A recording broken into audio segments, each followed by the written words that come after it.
Bonjour, regardons l'exercice numéro 3. Donc, dans cet exercice, on a cette fois une charge répartie. On va commencer par tracer le graphique d'effort tranchant. Donc, notre graphique d'effort tranchant, on commence à 7,2 kN ici, dans les positifs. On reste à 7,2 pendant tout ce moment-là. Puis ensuite, ça va aller en descendant. Fait que j'ai une force répartie qui est vers le bas. Je vais faire mon calcul pour savoir, dans le fond, combien de combien mon graphique va descendre au total.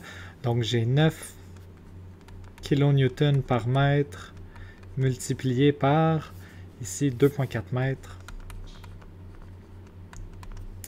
Ça va me donner 21,6. Les mètres se simplifient, donc 21,6 kN. Vu que c'est 9 vers le bas, ça va être un négatif, ça veut dire que je vais descendre de 21,6 kN. Fait que si je veux savoir où est-ce que je vais arriver ici, j'étais à 7,2 kN. Je descends de 21,6 kN, donc je vais arriver à moins 14,4 kN. Donc j'étais à 7, je vais descendre jusqu'à moins 14,4.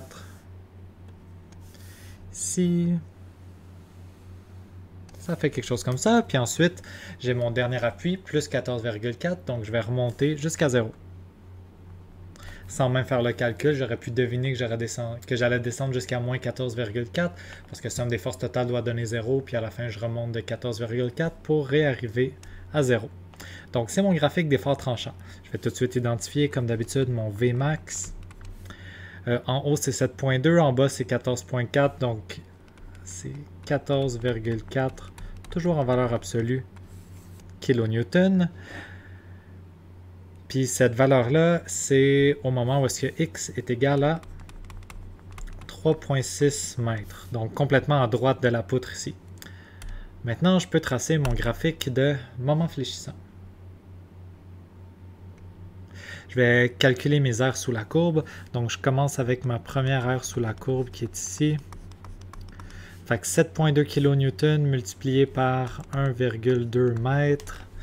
J'ai fait le calcul et ça me donne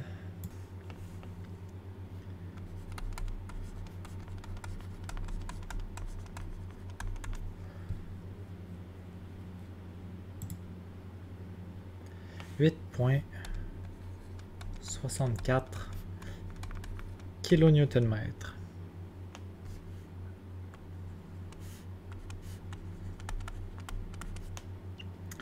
Ensuite, je vais devoir rajouter un nouveau pointillé parce qu'il y a un endroit où est-ce que le V est égal à 0, puis c'est à cet endroit-là que je vais avoir mon M maximum sur le graphique. Fait que j'ai un nouveau pointillé qui vient s'ajouter ici. Puis je vais vouloir trouver, dans le fond, c'est quoi cette distance-là, ici, que j'ignore. Je vais l'appeler X. Pour trouver cette distance-là, je vais avoir besoin de regarder des triangles semblables. J'ai besoin de regarder ce petit triangle-là qui est ici. Ce triangle-là, sa base, c'est X, puis sa hauteur, c'est 7,2. Puis je vais le comparer avec ce grand triangle.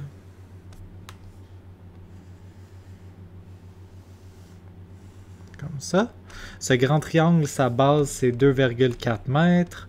Sa hauteur totale, c'est 7,2 plus 14,4. Fait que sa hauteur totale à ce grand triangle, c'est 21,6. Maintenant, il me reste juste à faire une règle de 3 parce que c'est des triangles semblables. Donc, pour ma règle de 3, j'ai x, le côté que je cherche, divisé par la hauteur du petit triangle, 7,2, qui doit être égal à, ça c'était mon côté horizontal, fait que je vais prendre le côté horizontal du grand triangle, 2,4 mètres, divisé par le côté vertical du grand triangle, 21,6. Techniquement, ça c'est des kilonewtons, ça c'est des kilonewtons, mais ces unités-là vont se simplifier. Quand j'isole mon x, ça fait 2,4 mètres sur 21,6 kilonewtons. Le dénominateur s'en va en haut de l'autre côté, fois 7,2 kilonewtons. Comme promis, les kilonewtons s'annulent, puis il nous reste x égale 0,8 mètres. Fait que ça, c'est vraiment juste cette distance-là. C'est la base de mon petit triangle. Fait que ici, Ici, j'étais déjà à 1.2 mètres, donc 1.2 plus 0.8, je suis rendu ici à 2 mètres. Quand je suis rendu à 2 mètres, je vais avoir besoin de calculer la surface de ce triangle-là. Donc la surface de ce triangle-là, c'est le x, qui est 0.8 mètres, fois 7.2 kN, divisé par 2, parce que c'est un triangle base fois hauteur sur 2. Ça me donne 2.88 kN/m. Je prends ce 2.88, je l'ajoute à mon 0.64, puis j'arrive ici à 11.52. Finalement, il me reste à faire la surface négative ici du grand triangle. Fait que j'avais 2.4 mètres moins 0.8 de ce côté-là. Il me reste 1.6 mètres ici. Puis la hauteur de ce triangle-là, c'est moins 14.4. Fait que pour la surface, j'ai 1.6 mètres fois moins 14.4 kN/m divisé par 2 parce que c'est un triangle. Et ça me donne moins 11.52 kN/m. Ce qui fait en sorte que mon graphique va revenir jusqu'à 0. Maintenant, il me reste à relier les points pour tracer mon graphique. Donc, dans la première partie du graphique, le V est parfaitement horizontal. Donc, le graphique de M, c'est une ligne droite. Fait que je pars de 0. Je fais une ligne droite pour aller jusqu'à mon premier point. Ensuite, cette fois-là, le graphique de V il est incliné, il est en angle, il n'est pas plat. Puisque le graphique de V est incliné, ça veut dire que le graphique de M va devoir avoir une forme courbée, en forme de U, en forme de banane vers le haut. Fait qu'ici, je ne vais pas relier avec des lignes droites, je vais relier avec une ligne courbe. Fait que le V il descend tout le long ici, fait que toute cette région-là va être une courbe.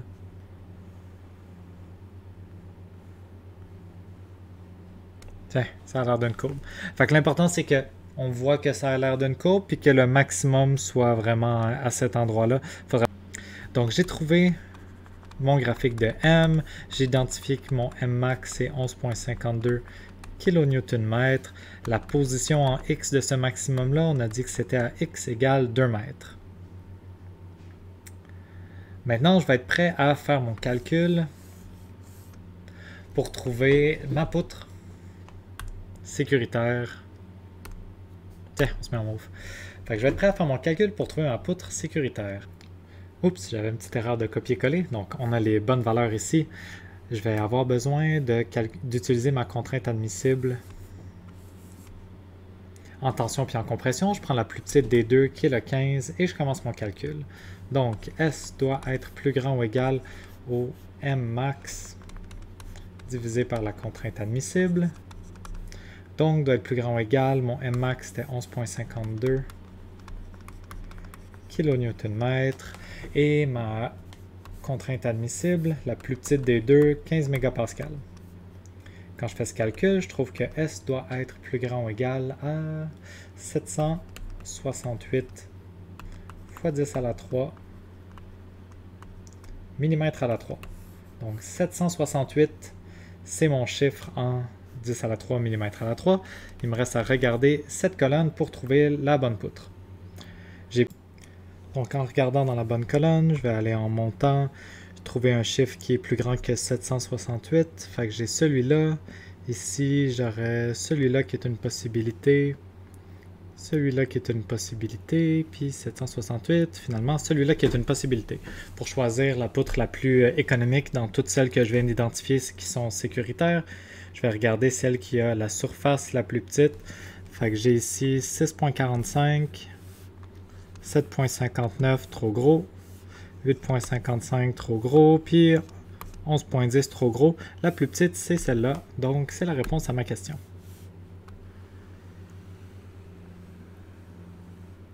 La poutre la plus économique qui est sécuritaire. La dernière chose qui reste à vérifier, c'est que le cisaillement est bel et bien plus petit ou égal au cisaillement admissible. La formule pour le cisaillement, ça va être Vmax sur D fois TW. Ça doit être plus petit ou égal au cisaillement admissible qui est 6 mégapascales. Donc voyons voir. Mon Vmax, je l'avais identifié, 14,4 kg Newton. D fois TW, mon D c'est 355 mm. TW c'est 7,2 mm. Quand je fais mon calcul, mégapascal, qui est bel et bien plus petit que 6 mégapascal. Donc la poutre est sécuritaire et l'exercice est terminé.